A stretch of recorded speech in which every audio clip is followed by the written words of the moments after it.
노인생활시설 학대 예방, 노인생활시설 학대의 이해.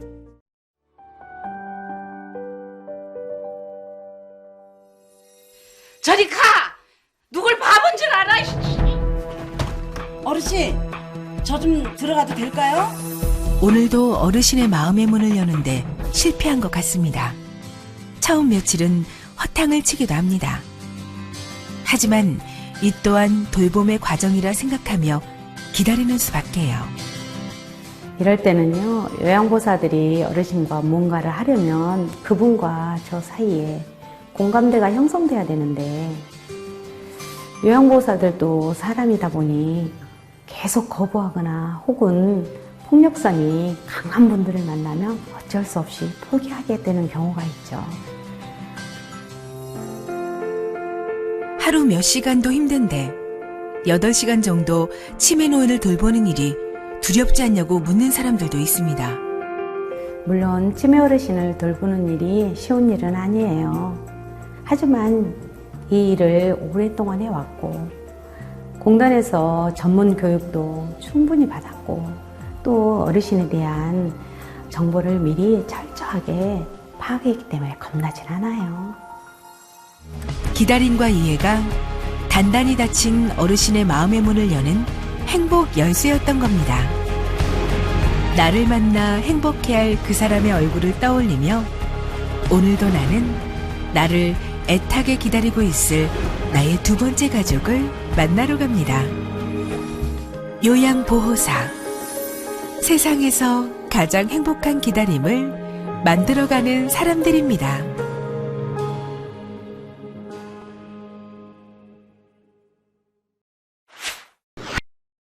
이번 시간에 학습할 학습 내용과 학습 목표를 확인해 보세요. 노인 돌봄, 사회적 책임의 시대. 과거 노인 돌봄의 주체는 가족, 특히 여성이어야 한다는 인식이 있었습니다. 그러나 이러한 인식은 점점 바뀌고 있는데 사회적 부양, 즉 사회가 책임져야 한다는 인식이 증가하고 있습니다. 통계청 자료를 보면 약 20년 전인 1998년에는 노인의 부양 책임에 대해 10명 중 9명이 가족 부양이 주체가 되어야 한다고 대답했지만 2016년에는 10명 중 3명만이 노인 부양의 주체가 가족 부양이 되어야 한다고 대답했습니다. 반면 정부와 사회의 책임이라고 대답한 응답자는 1998년에는 거의 없었으나 2002년에는 10명 중 3명 정도로 늘어나다가 2008년부터는 응답자의 절반을 차지할 정도로 인식이 바뀌었습니다. 노인의 사회적 부양 책임 의식은 왜 계속 확산되고 있을까요? 첫째, 가족 내 부양 인력이 감소했기 때문입니다. 저출산 초고령 사회로 접어들면서 가족 내 부양 인력이 감소하고 있습니다.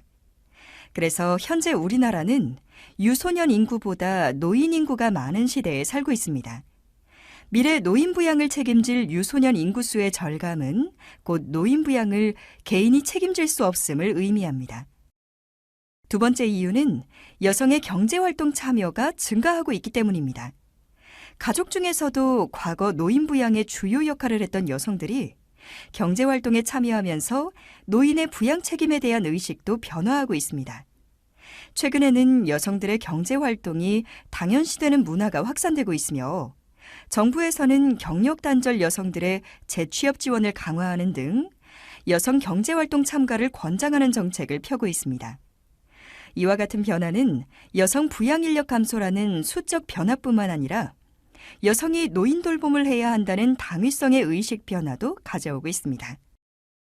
세 번째 이유는 급속한 고령사회로 노노 부양이 증가하기 때문입니다.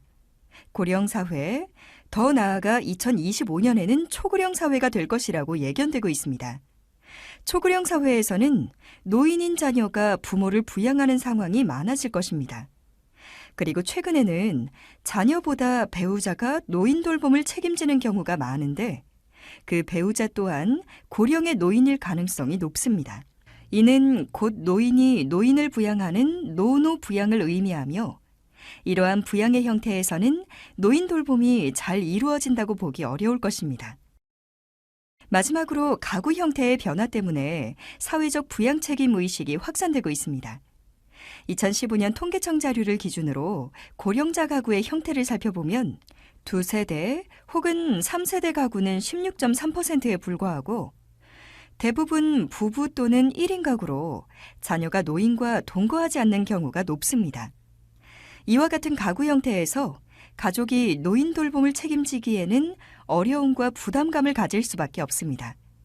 지금까지 살펴본 이러한 이유들 때문에 노인의 사회적 부양 책임 의식은 더 확대될 전망입니다. 그렇다면 노인 돌봄을 사회적으로 책임진다는 것은 무엇을 의미할까요? 이 의미는 실제로 노인 돌봄을 수행하는 주체가 있다는 것으로 일반적으로는 노인이 양로원 또는 요양원 등의 노인생활시설에 입소하여 돌봄을 받는 것으로 알고 있습니다. 현재 우리나라에서 돌봄이 필요한 노인을 위한 사회적 부양은 2가지 방법으로 제공이 가능합니다. 하나는 노인이 가정에 머무르며 일부 시간 동안 사회적 돌봄을 받는 것입니다. 이는 재가 서비스라고 합니다. 또 하나는 생활시설에 입소하여 사회적 돌봄을 받는 것으로 이를 시설 서비스라고 합니다. 그럼 각각의 부양 방법에 대해 자세히 살펴보겠습니다. 먼저 재가 서비스는 노인복지법에서 재가 노인복지시설이라는 시설 유형에 속하며 노인장기 요양보험 등급을 받은 노인은 해당 제도에서 재가급여라는 명칭으로 서비스를 제공받습니다. 한편 시설 서비스는 노인복지법에서 노인주거복지시설과 노인의료복지시설이라는 시설 유형에 속합니다. 노인주거복지시설은 흔히 양로원이라고 부르며 노인복지법에서는 양로시설, 노인공동생활가정, 노인복지주택으로 제시하고 있습니다. 노인의료복지시설은 노인복지법에서 노인요양시설, 노인요양공동생활가정으로 제시하고 있고 흔히 노인요양원으로 많이 언급하는데 주로 노인장기요양보험 등급을 받은 노인이 입소하여 서비스를 제공받습니다. 잠깐! 그럼 노인요양원과 노인요양병원은 같은 기관일까요? 많은 사람들이 요양원과 요양병원을 같은 시설로 알고 있는 경우가 많은데요. 이 둘은 다른 기관이기 때문에 인력, 입소 조건 및 제공되는 서비스 내용도 다릅니다. 노인복지법에 적용을 받는 시설은 노인요양원이고 의료법에 적용을 받는 시설은 노인요양병원입니다. 따라서 노인요양병원은 질환이나 장애가 있어 의료 서비스가 필요한 환자가 장기 입원을 하는 경우 필요한 기관입니다.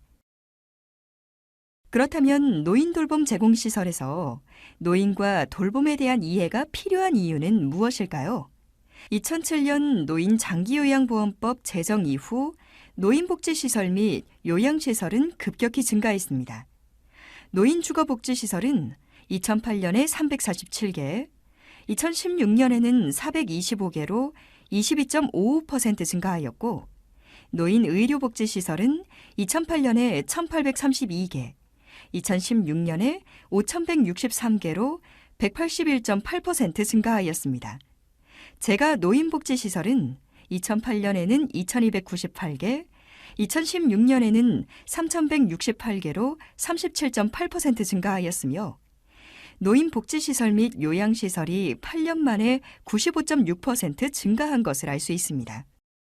이렇게 노인돌봄 제공시설이 증가함에 따라 입소노인에 대한 인권 침해 및 학대 발생도 점점 증가하고 있습니다. 따라서 시설에 입소한 노인이 인간답고 아름다운 노후를 영위할 수 있게 노력해야 합니다. 노인생활시설에서 노인돌봄의 의미.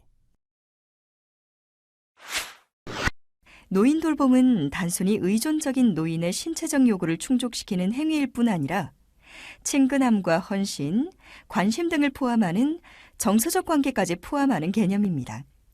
따라서 사회적 돌봄을 제공하는 기관 및 시설에서 노인 돌봄을 제공한다는 것은 신체적 차원만이 아닌 정서적, 사회적 측면까지도 돌봄을 제공한다는 의미입니다.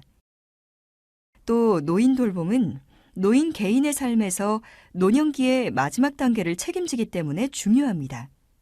이는 인생의 마지막 단계의 중요성과도 관련이 있습니다. 인생의 마지막 단계는 개인마다 차이는 있지만 신체 기능이 저하되어 타인에게 자신의 생활을 일부 또는 전적으로 의존해야 하는 상황이 될 확률이 높습니다. 그러나 노인 돌봄은 노인이 끝까지 인간으로서의 존엄을 지키며 인간다운 삶을 유지할 수 있도록 하는 일입니다.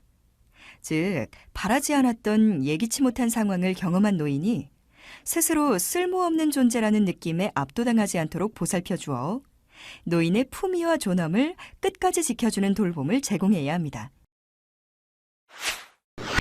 여기서 관련 글 하나를 살펴보고 갈까요? 이 글은 배설일 타인에게 의지할 수밖에 없는 노인의 초조하고 불안한 심정을 표현하고 있습니다.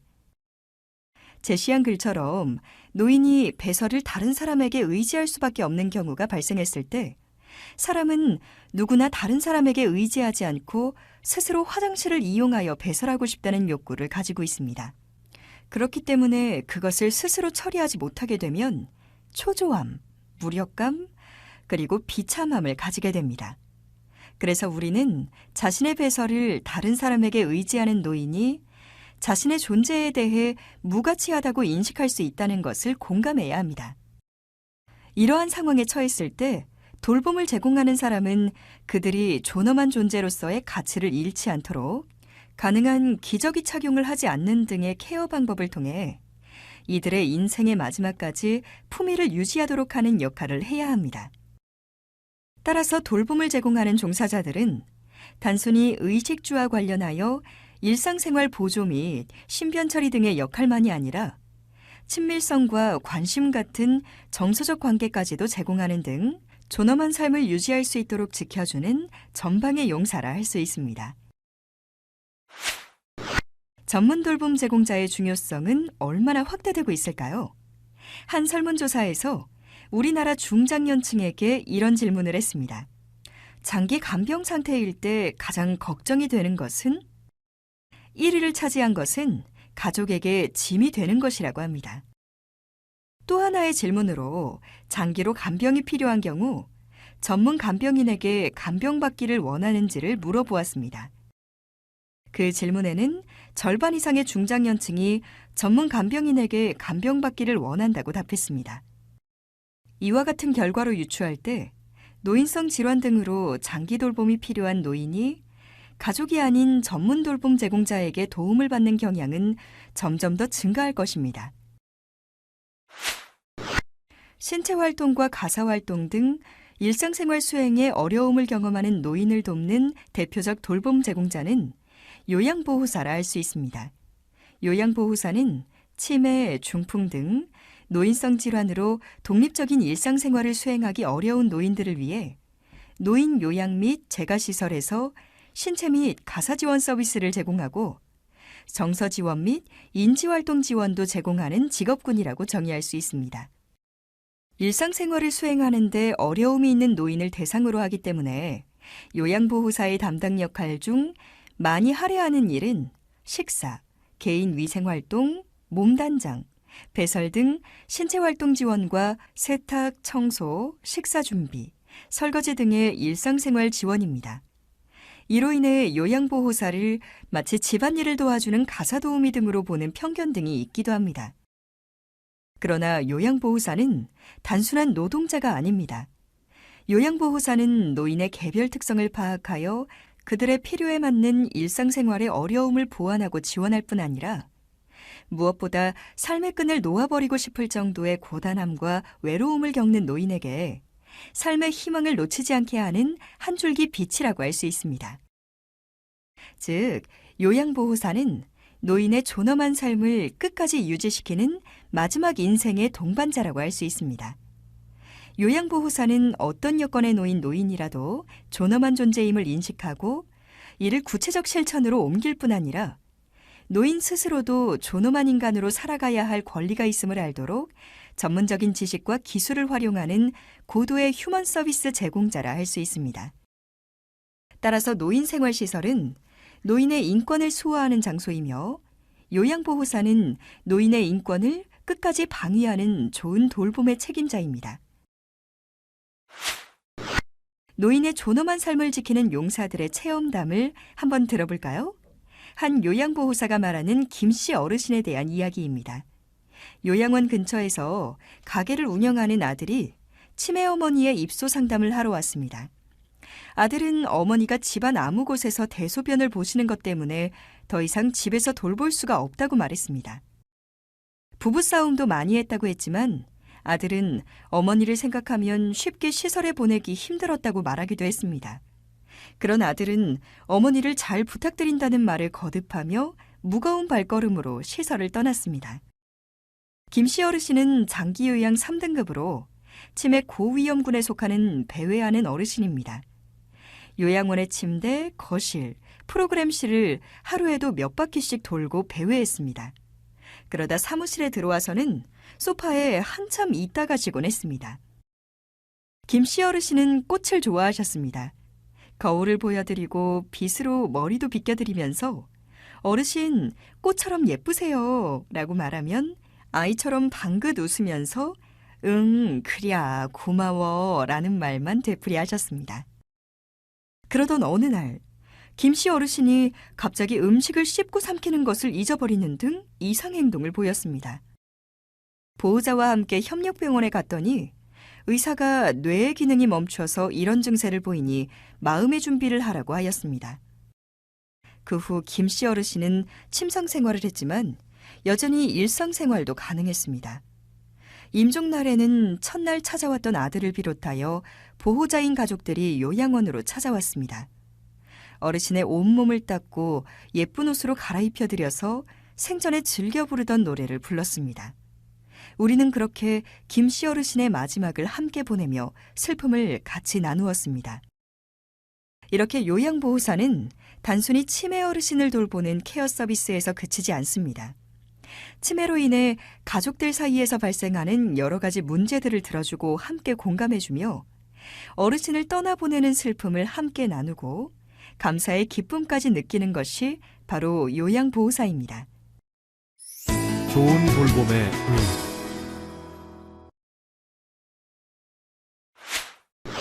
좋은 돌봄은 무엇일까요? 좋은 돌봄을 한마디로 정의하자면 역지사지라고 표현할 수 있습니다. 상대방을 자신과 같이 생각하는 마음 또는 자신의 일처럼 생각하는 것이고 이런 역지사지의 마음으로 돌보는 것이 곧 좋은 돌봄, 존엄을 생각하는 돌봄이라 할 수 있습니다. 그렇다면 좋은 돌봄을 어떻게 평가할 수 있을까요? 일반적으로 좋은 돌봄은 서비스의 질로 이해될 수 있습니다. 그러나 서비스의 질이라는 것은 결과만이 아니라 과정도 중요하며 좋은 돌봄을 제공하는 인력, 환경 등의 구조도 영향을 미치게 됩니다. 그렇다면 노인을 돌보고 있는 요양보호사들은 좋은 돌봄을 어떻게 생각하고 있을까요? 요양보호사를 대상으로 한 좋은 돌봄에 대한 심층 인터뷰 결과를 살펴보겠습니다.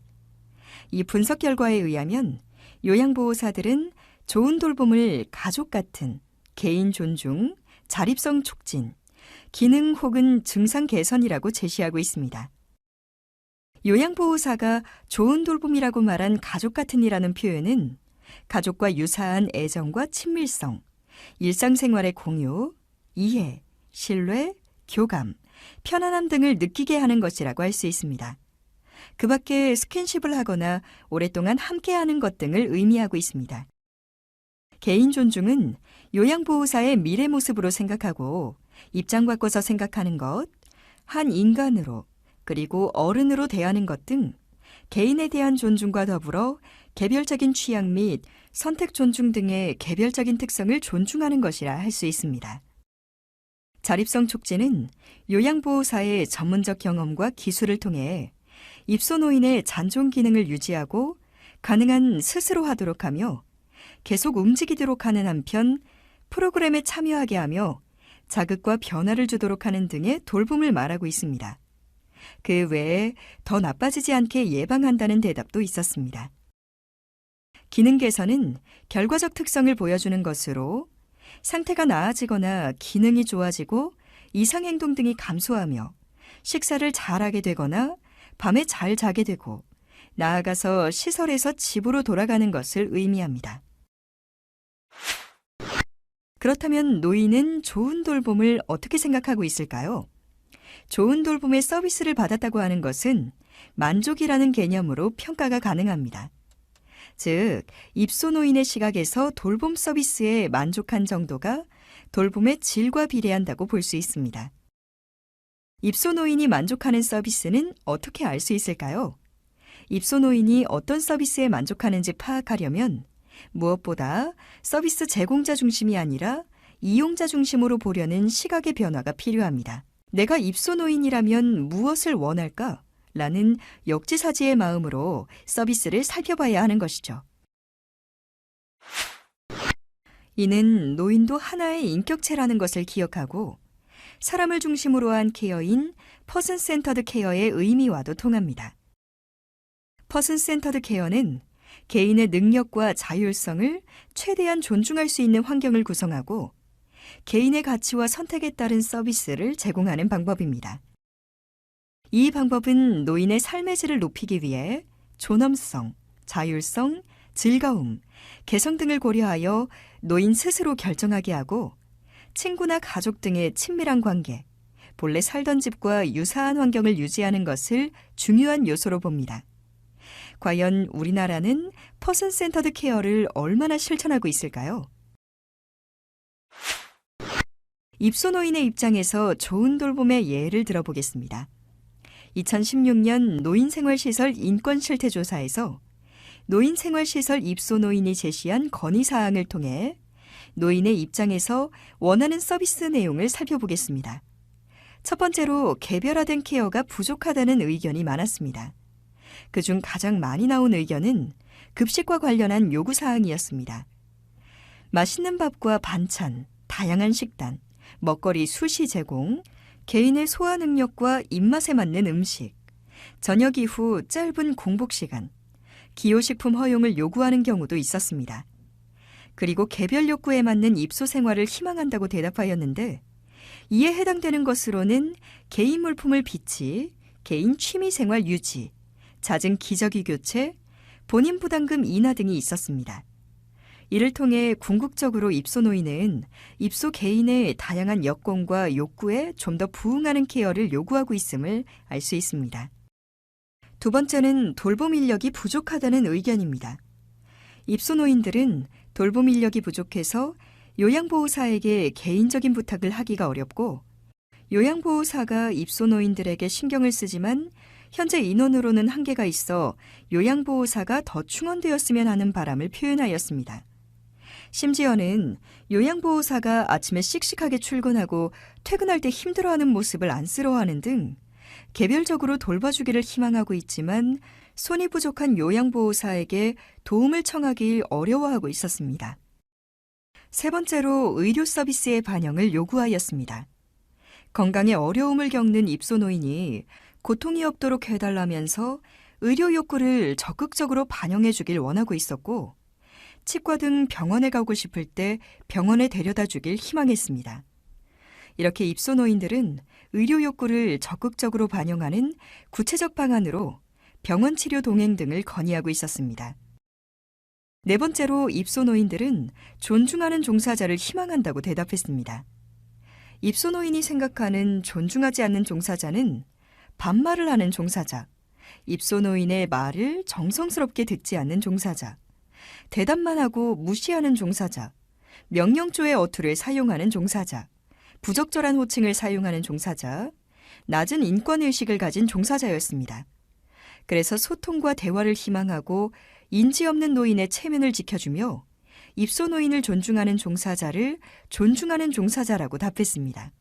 궁극적으로 입소노인들은 입소노인을 존중하는 종사자를 희망하고 있었습니다. 다섯 번째로 목욕 케어 개선을 요구했습니다. 입소노인의 의견 중에 목욕 횟수를 늘려달라는 것과 더불어 목욕할 때 거칠게 대하는 부분에 대해 시정을 요구하였습니다. 또한 목욕을 할 때 목욕실이 아닌 방에서 탈의하는 것이 불편하다는 의견과 동성애 종사자와 입소노인이 함께 거주하더라도 목욕실 문을 열고 하는 것은 수치심을 가질 수 있기 때문에 주의해달라는 의견도 있었습니다. 따라서 입소노인은 수치심이 들지 않도록 하면서 위생적이고 배려 있는 목욕 케어를 원함을 알 수 있었습니다. 6번째로 입소노인들은 다정다감한 케어를 요구했습니다. 그 방법으로 말벗이 필요하다고 대답했는데요. 거의 누워 지내기 때문에 말벗이 없어 외롭고 대화할 사람이 없어 무료하다는 이유였습니다. 따라서 대화를 많이 할 수 있는 환경이 필요하다고 요구하였습니다. 또한 입소노인이 겪는 낯설에 대한 배려가 필요하다고 하였습니다. 다수의 입소노인들이 입소 이후 우울증을 겪게 되는데 새로 입소한 노인에 대한 소개와 함께 생활시설에 적응할 수 있도록 배려가 필요하다고 요구하는 등 다정다감한 정서적 케어를 건의하였습니다. 7번째는 사생활 존중에 대한 요구입니다. 노인복지시설은 대부분 2인실 이상의 다인실이며 혼자 방을 사용할 때는 자기 부담 부분이 증가하게 되는데 입소노인들은 개인 생활을 존중해 줄 것을 건의했습니다. 개인 생활을 존중하지 않아 생기는 예로 인접 입소노인이 배설한 것을 치울 때 악취로 인해 간식 취식이 어려운 상황을 언급하였고 독방을 사용할 때에는 요양보호사들이 불편하다고 하는 경우도 있다고 하였습니다. 또한 생활 공간이 비좁아 독방을 사용하고 싶다고 대답하였습니다. 입소노인의 기저귀 교체 및 목욕 서비스 제공 시에는 종종 가림막을 사용하지 않아 부끄러울 때가 있다고 하거나 남자 입소노인의 기저귀를 교체할 때에도 가림막을 미사용하여 주변 입소노인이 불편함을 호소하는 경우도 있었습니다. 따라서 개인 생활을 존중하여 입소노인의 사생활 존중을 요구하고 있음을 알 수 있습니다. 8번째는 교류 및 통신의 자유입니다. 입소노인들은 가족들을 자주 만나고 싶어 하지만 가족이 생활시설에 오지 않으면 만나거나 집으로 갈 수 없는 상황에 처했기 때문에 자식들에게 버림받았다고 생각해서 삶에 의욕이 없다고 하였습니다. 그래서 가족과의 원활한 연락이 가능하도록 희망했는데 먼저 가족들이 생활시설에 방문하는 것 이외에도 평소에 전화를 하고 싶으니 종사자가 불편하지 않게 도와주길 원했습니다.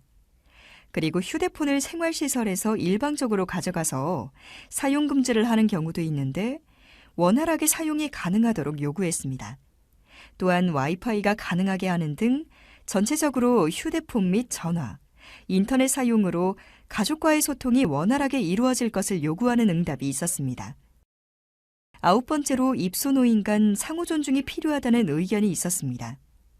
입소노인 간의 갈등과 반목으로 인한 욕설과 다툼이 있거나 중증 노인이 많아 대화가 불가능하고 특히 치매 노인의 욕설과 공격적 행동에 불편함을 느끼며 성추행 경험이 있는 입소노인도 있는 등 정서적으로 어려움을 겪고 있는 상황이 많았습니다.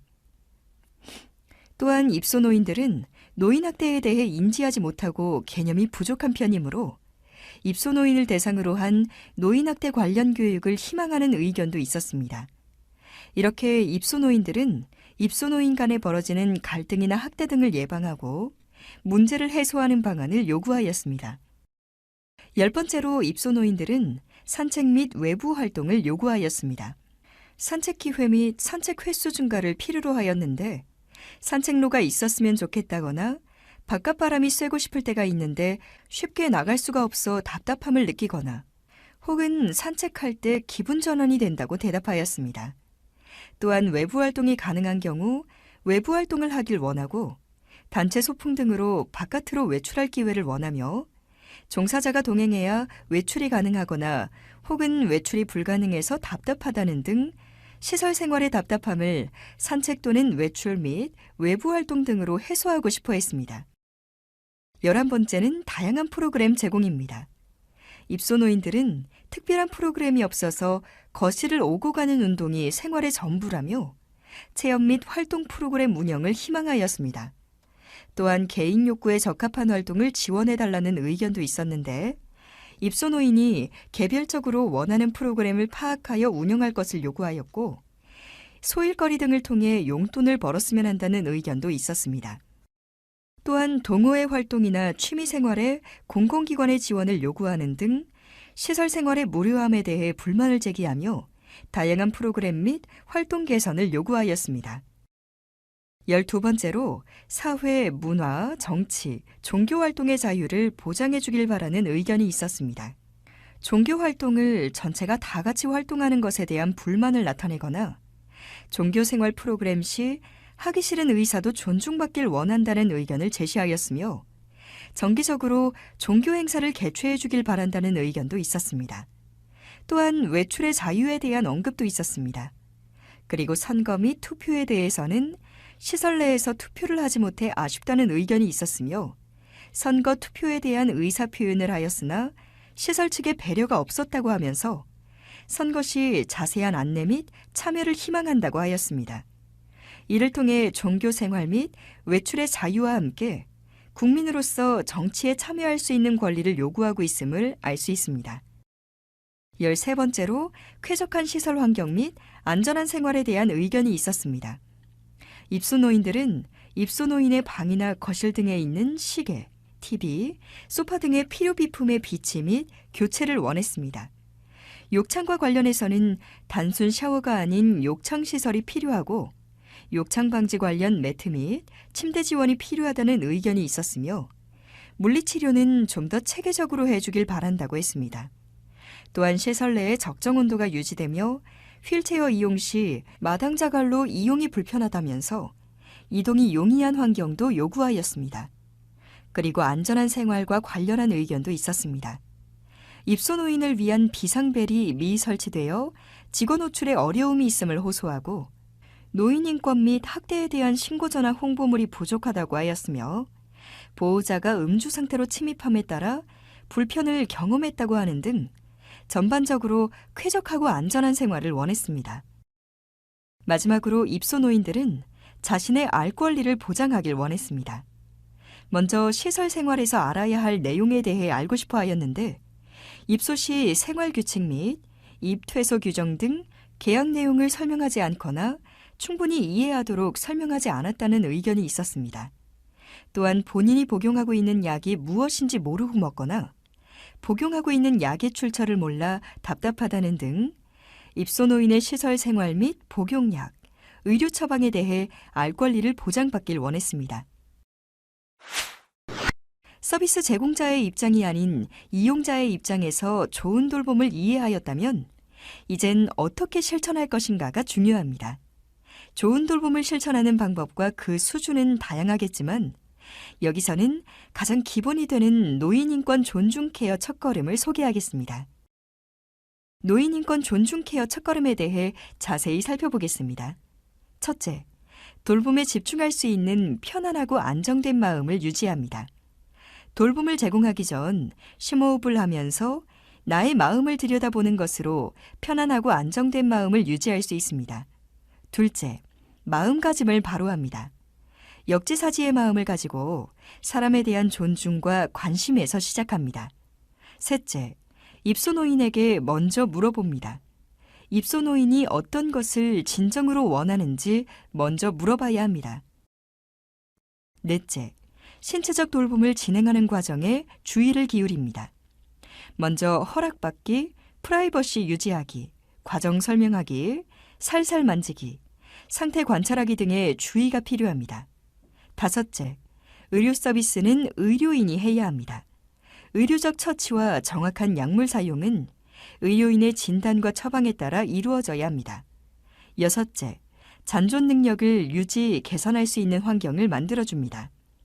보행, 배변 및 소근육을 사용하는 등의 능력은 사용하지 않으면 쉽게 퇴행합니다. 오늘은 한 보 더 걷고 내일은 한 번 더 화장실을 이용할 수 있도록 세심한 배려와 주의가 필요합니다. 일곱째, 따뜻한 말을 건네줍니다. 반말, 욕, 비난의 말은 삼가고 웃는 표정으로 입소노인이 잘 들을 수 있도록 정확하게 말씀해 주세요. 여덟째, 다음과 같은 기준에 따라 편안하고 깨끗한 환경을 만들어줍니다. 활동하기에 누워서 천장을 바라보아도 괜찮은 조명인가요? 실내 공기 환기를 규칙적으로 하고 있나요? 주변 소음, 실내 소음은 어떠한가요? 그리고 입소노인의 체위 유지 및 변경을 주기적으로 하고 있나요? 마지막으로 습도와 온도는 적절한가요? 좋은 돌봄은 단지 생각에 머무르는 것이 아니라 하나라도 실천하는 태도와 행동이 중요합니다. 왜냐하면 노인 돌봄을 실천하는 사람들은 스스로 자신의 존엄성을 유지하기 어려운 노인에게 끝까지 사람다움을 유지하도록 돕는 사명을 위임받았기 때문입니다.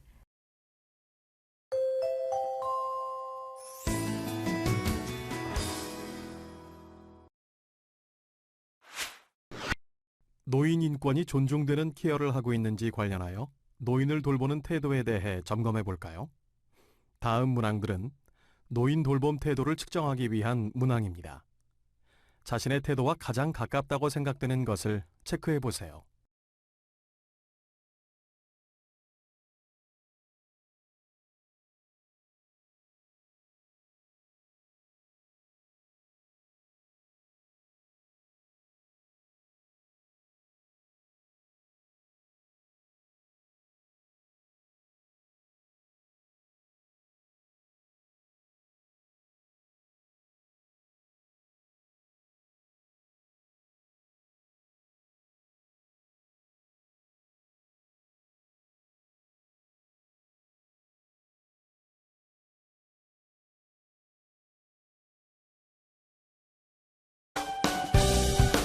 지금까지 노인생활시설에서 노인인권 존중 케어에 대해 학습하셨습니다. 다음 시간에는 노인생활시설의 노인학대 민감성 갖기에 대해 학습하시겠습니다. 수고하셨습니다.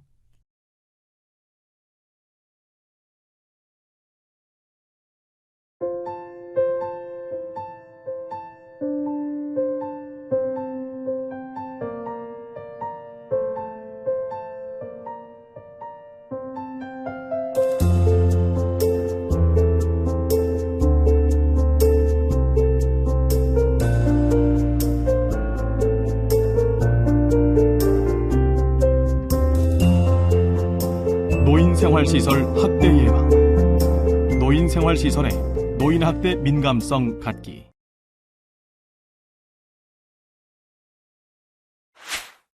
자신의 몸도 제대로 가누지 못할 뿐 아니라 남의 도움 없이는 밥도 화장실도 이용할 수 없으며 눈은 멍하고 말은 느리고 어눌하여 무엇을 원하는지 알 수도 없는 노인. 그런데 고집이 세고 까다로워 무엇을 해줘도 잔뜩 불만 섞인 표정으로 반응하는 분이 있습니다. 그러나 그분도 온 동네 떠나갈 듯 우러젖히며 세상에 태어난 귀한 자녀였고 꿈을 향해 전진했던 청소년이었고 열정적으로 사랑해서 결혼하고 자녀를 낳아 키웠으며 누가 알아주지 않아도 성실과 책임 있는 사회인이었으며 삶의 순간순간 위기를 겪었지만 잘 이겨내며 일생을 살아온 한 사람이라고 합니다. 그분이 살아온 일생을 생각하며 현재 우리에게 맡겨진 어르신에게 필요한 돌봄을 최선을 다해 제공하는 것이 참 중요하다고 깨닫습니다. 그러나 매일매일 반복되는 과업을 제공하다 보면 늘 같은 마음과 실천으로 돌보는 것이 그리 쉽지 않습니다. 그래서 요양보호사 윤리강령 첫 번째에는 요양보호사는 인종, 연령, 성별, 성격, 종교, 경제적 지위, 정치적 신념, 신체정신적 장애, 기타 개인적 선호 등을 이유로 대상자를 차별 대우하지 않는다라고 되어 있습니다. 또 요양보호사 직업태도 첫 번째에 요양보호사는 신체적, 정신적으로 허약하고 도움이 필요한 대상자를 하나의 인격체로 존중하는 태도를 갖는다라고 명기하고 이를 매번 반복하며 우리를 점검하고 마음가짐을 새롭게 하는 것 같습니다. 그럼에도 불구하고 일부 시설에서 입소노인의 인권 침해 및 학대가 발생하고 있고 이런 일이 보도될 때마다 사람들은 모든 시설과 그곳에서 일하는 종사자 모두를 범죄인 취급하는 것 같아 마음이 아프고 좌절감을 갖게 되기도 합니다. 시설에서 발생하는 인권 침해와 노인학대, 과연 한 종사자만의 책임일까요? 돌봄을 제공하는 시설의 여러 제반 여건과 환경, 시설의 운영 내용, 인력 구성 및 역할 분담, 더 나아가 노인 인권에 대한 의식 결여 등 개인 요소와 더불어 환경 그리고 인식과 관련된 다양한 요소들이 결부되어 있는 것이 시설의 노인학대입니다. 그렇다면 시설에서 노인학대를 얼마나 잘 알고 있고 방지할 수 있는지 파악하는 것은 중요합니다. 그래서 오늘은 노인생활시설에서의 노인학대에 대해 함께 알아보도록 하겠습니다. 이번 시간에 학습할 학습 내용과 학습 목표를 확인해 보세요.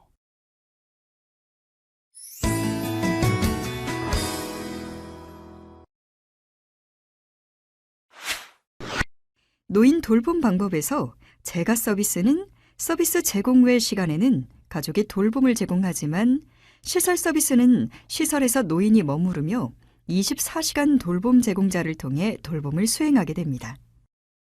이로 인해 노인 및 보호자들은 돌봄 역할을 공적으로 제공하는 노인 생활시설에 대해 양가 감정을 가지게 됩니다. 즉, 가족을 대신해서 돌봐주니 감사하고 노인 돌봄에 대해 자격과 경험을 가진 전문가이니 더 잘 돌볼 것이라는 기대도 있지만 한편 가족도 돌봄이 어려운데 가족이 아닌 제3자가 얼마나 잘 돌봐줄 수 있을까라는 불안감도 가집니다. 또 인지가 부족하고 아픈 사람에게 혹시나 보이지 않게 학대 또는 인권 침해를 하는 것은 아닌가라는 의심과 불안을 가지기도 합니다.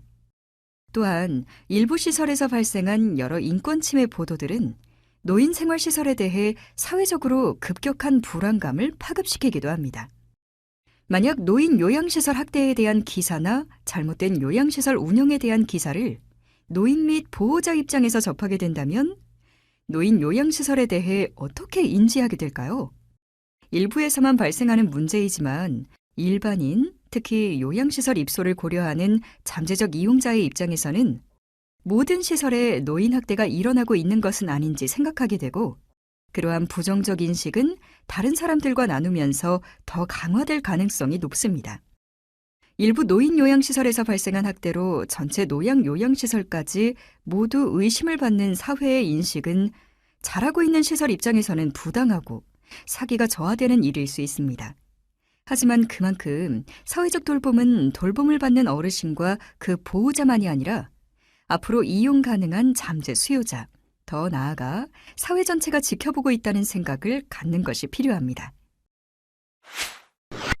노인 생활시설에서 인권 침해 또는 학대가 발생하지 않을까 민감하게 반응하는 이유 중 하나는 노인 생활시설이 가족보다 더 잘 노인을 돌볼 것이고 잘 돌봐야 한다는 기대 때문이기도 합니다.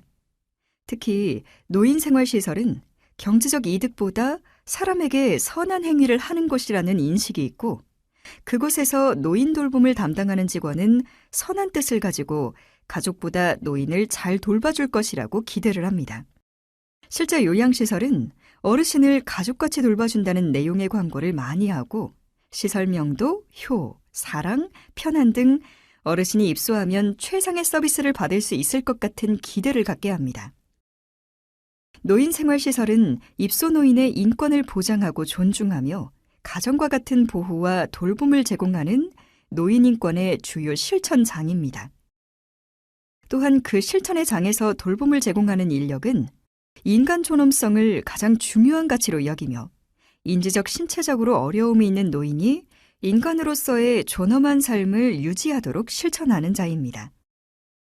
그러나 이 가치를 유지하고 실천하기 어려운 개인적 환경적 이유로 노인의 존엄성을 침해하는, 즉 노인 인권 침해 또는 학대가 발생할 여지도 함께 보유한 양면성을 지니고 있습니다.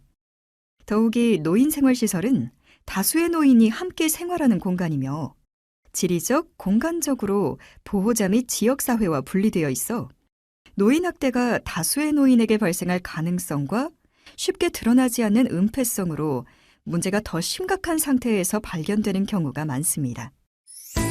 노인생활시설에서의 노인학대 발생 현황.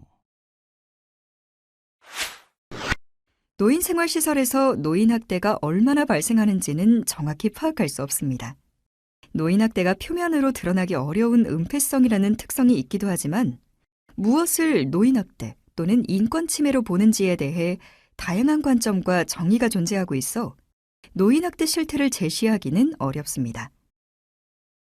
그러나 전국 지역노인 보호전문기관에서 신고되었던 통계를 통해서 얼마나 발생하는지 간접적으로 파악할 수 있습니다. 발생 장소별로 보면 노인생활시설에서 발생하는 노인학대 신고율은 2006년 1.5%에서 2016년 5.6%로 전체에서 차지하는 비율이 점차 높아지고 있고, 건수로 비교하면 2005년 33건에서 2016년 238건으로 7배 이상 증가하고 있습니다. 그래프로 나타내면 다음과 같은데요. 이와 같은 결과는 2008년 노인 장기요양보험제도 시행 이후 노인 요양시설이 급속하게 증가되어 그만큼 학대 발생 비율도 높아져서 나타난 것이라고 할 수 있지만, 노인 요양시설 이용자가 많아지면서 그만큼 생활시설에서 노인 학대가 발생하지 않는지 사회적 관심이 높아지고 있기 때문이기도 합니다. 그러나 이 자료는 실제 학대가 발생하여 외부 기관에 신고된 건수로 빙산의 일각에 불과합니다.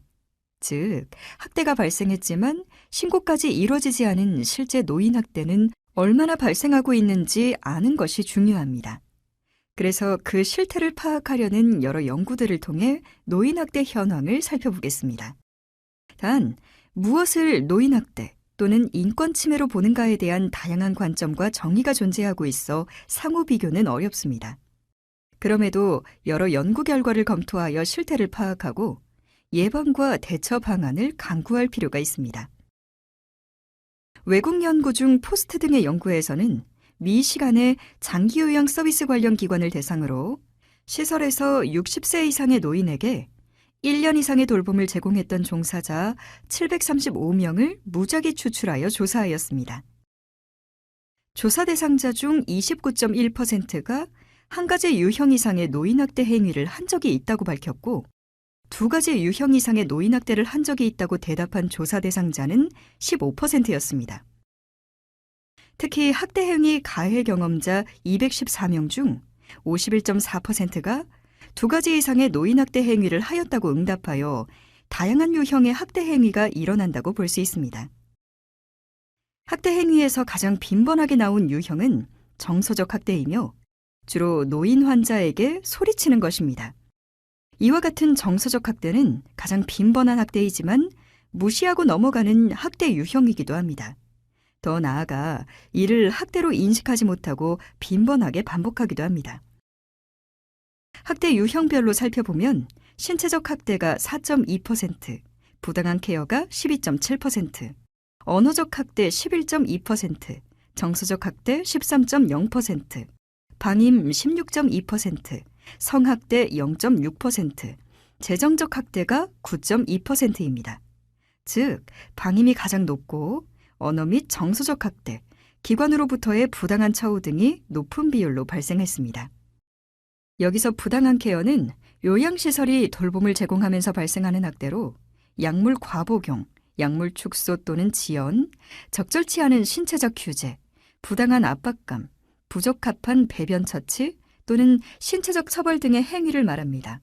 즉, 적절한 케어를 제공해야 하는데 이 돌봄이 부족하거나 적절한 케어가 되지 못한 상황을 말합니다. 다음은 아얄론 등의 연구를 보겠습니다. 최근 연구라 할 수 있는 이 연구에서는 노인 요양시설에서 노인 학대는 9%가 발생한다고 밝히고 있습니다.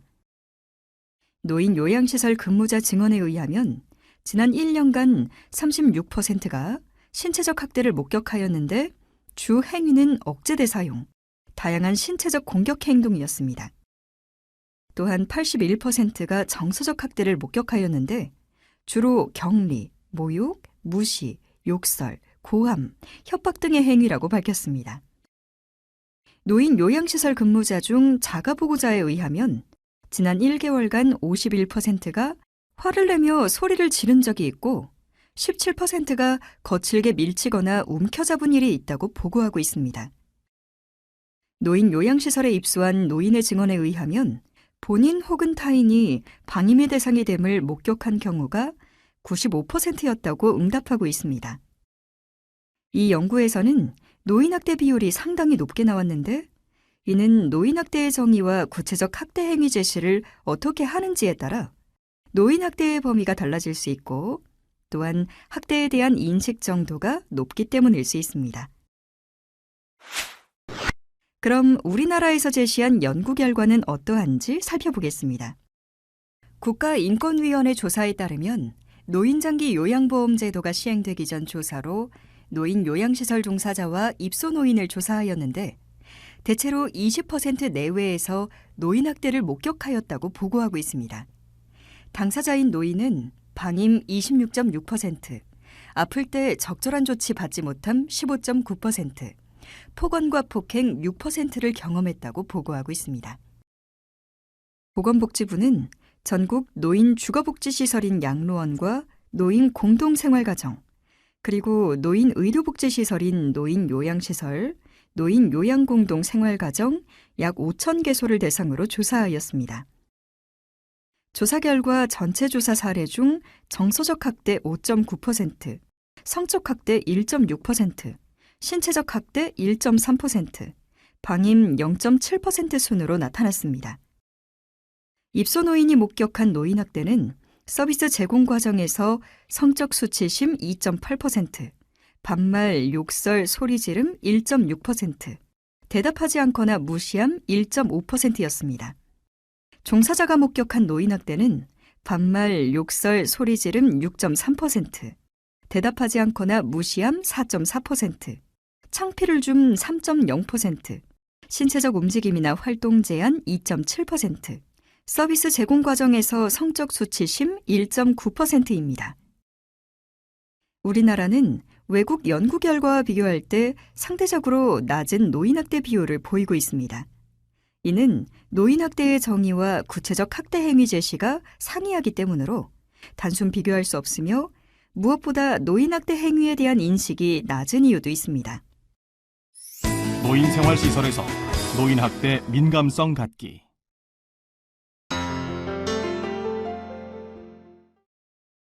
정확히 말하면 극히 일부 시설이 노인학대의 문제가 외부로 신고 또는 발견되어서 노출된 것이라 할 수 있습니다. 모든 시설은 노인학대가 발생할 다양한 요인들이 잠재되어 있고 이를 관리 또는 예방하는 것을 소홀히 하게 되면 예기치 못한 상황에서 학대가 표면화될 가능성이 높습니다. 따라서 시설에서는 노인학대 위험 요인들이 무엇인지 민감하게 반응하여 관리하고 예방해야 하며 이러한 노력을 지속하여 학대를 미연에 방지해야 합니다.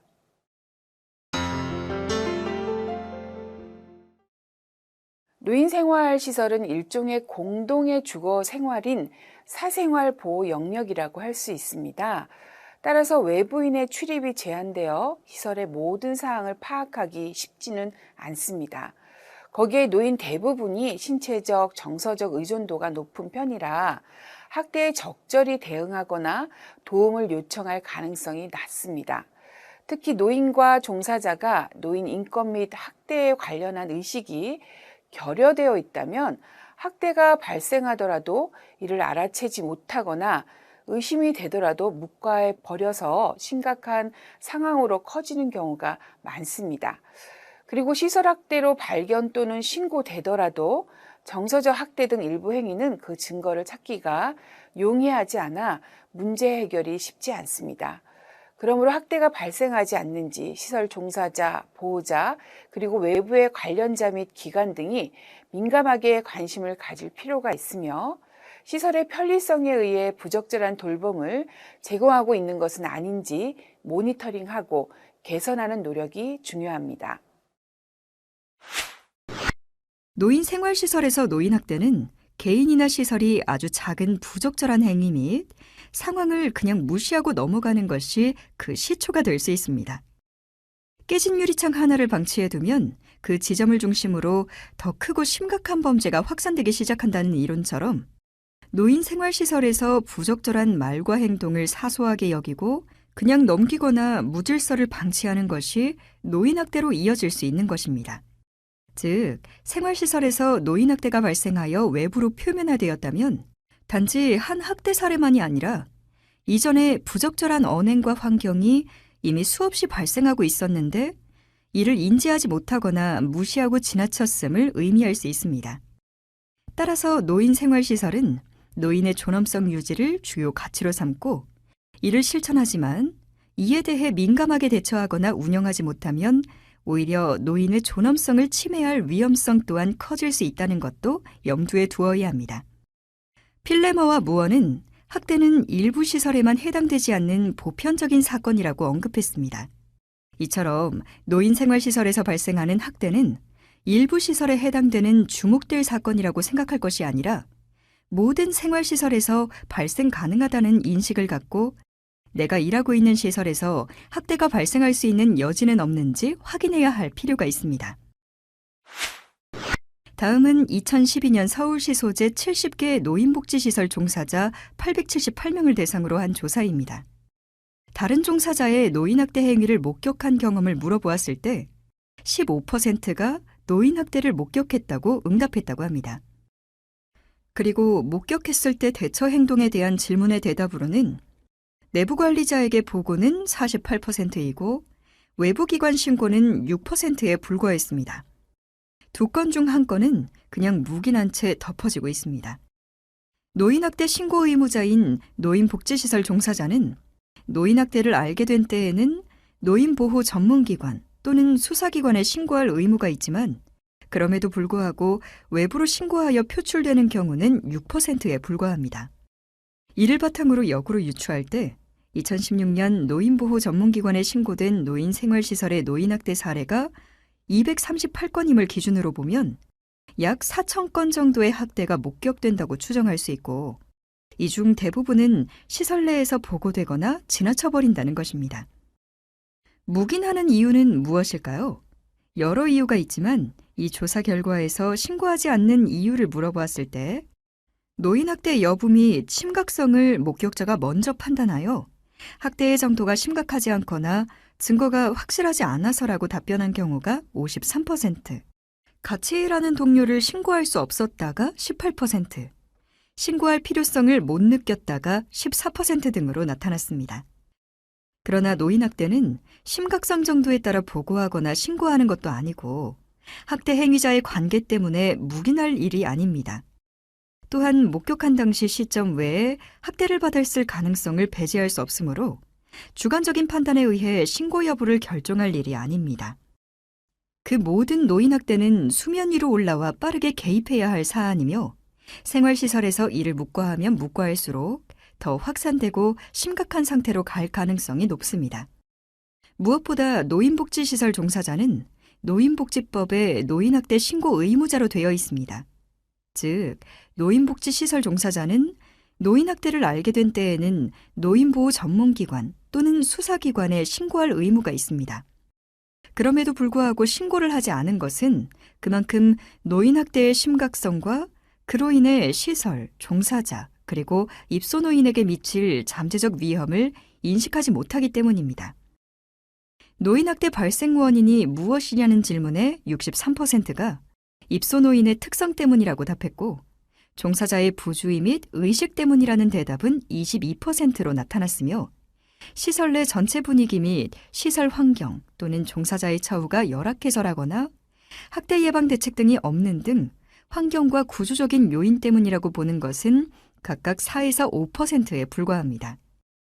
시설에서 발생하는 학대의 이유를 학대 피해 노인과 학대 행위자에게 찾다 보면 입소노인에게 학대받을 이유가 있다고 보는 오해나 종사자의 태도와 자질에만 원인을 묻는 잘못을 범할 수 있습니다. 입소노인의 특성이 어떠하든 학대받을 이유를 가진 노인은 있을 수 없으며 종사자의 태도와 자질은 시설의 운영 환경 또는 관련 제도 및 정책 등에 따라 달라지거나 영향을 받을 수 있습니다. 따라서 시설에서 발생하는 노인학대에 대해 정확한 지식과 이해를 가지고 그에 따른 예방 대책을 실제적으로 마련하는 것이 중요할 것입니다.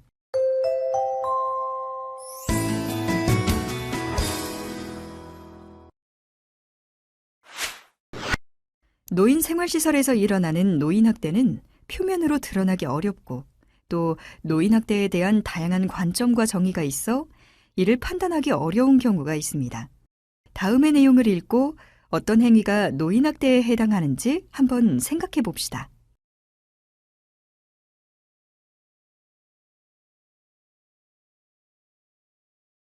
첫 번째 사례는 요양보호사에게 치매 노인의 기저귀가 젖어서 갈아주기를 요구했지만 요양보호사가 제때 갈아주지를 않았습니다. 이에 대해서 노인은 언어적 공격을 했다고 하는데요.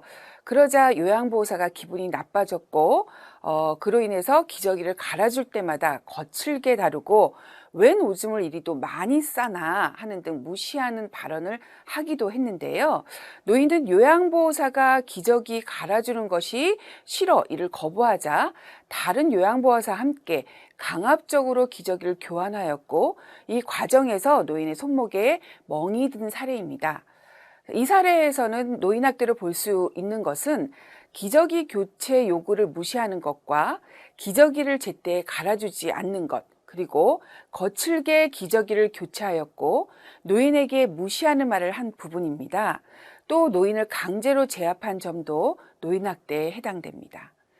두 번째 사례는 파킨슨 질환이 있는 노인이 식사할 때마다 수저 사용에 어려움을 겪고 있자 요양보호사는 모든 음식을 섞어서 한꺼번에 먹도록 하였습니다. 그런데 이를 잘 먹으려고 하지 않자 식사 시간이 지연됐다라고 생각한 요양보호사가 직접 식사를 먹이게 됩니다. 그런데 이 과정에서 사례가 들려서 기침을 심하게 하고 식사를 다 먹지도 않고 식판을 치워버린 사례인데요. 노인의 의사에 반하여 음식을 섞어 먹게 한 부분과 노인의 의사에 반하여 식사를 먹인 행위, 그리고 사례가 들릴 정도로 강제로 먹이고 식사를 다 마치지도 않았는데 식판을 치운 것은 노인학대에 해당됩니다. 자, 세 번째 사례를 볼까요? 세 번째 사례는 한 시설의 장이 경영이 힘들어지자 노인들이 기저귀를 너무 헤프게 쓴다는 이유로 기저귀 공급량을 줄이고 신문지를 덧대서 기저귀를 채우도록 지시하였고 더욱이 소변을 많이 보지도 않도록 식사량을 줄여 급식을 제공한 사례입니다. 이에 종사자들은 문제 제기를 하면 안 좋은 소리를 들을 뿐 아니라 해고까지 되는 분위기 때문에 기저귀가 푹 젖어도 갈아주지 않는 등 지시사항에 따를 수밖에 없었다고 합니다. 이 사례에서는 기저귀를 제때 교체하지 않는 부분, 그리고 부적절한 방법으로 기저귀를 착용하게 한 부분, 그리고 기본적으로 필요한 식사량을 제공하지 않는 부분을 노인학대로 볼 수 있으며 또한 노인학대인 줄 알고도 묵인한 점도 간접적인 학대에 해당될 것입니다. 지금까지 노인생활시설의 노인학대 민감성 갖기에 대해 학습하셨습니다. 다음 시간에는 노인생활시설의 노인학대 이해에 대해 학습하시겠습니다. 수고하셨습니다.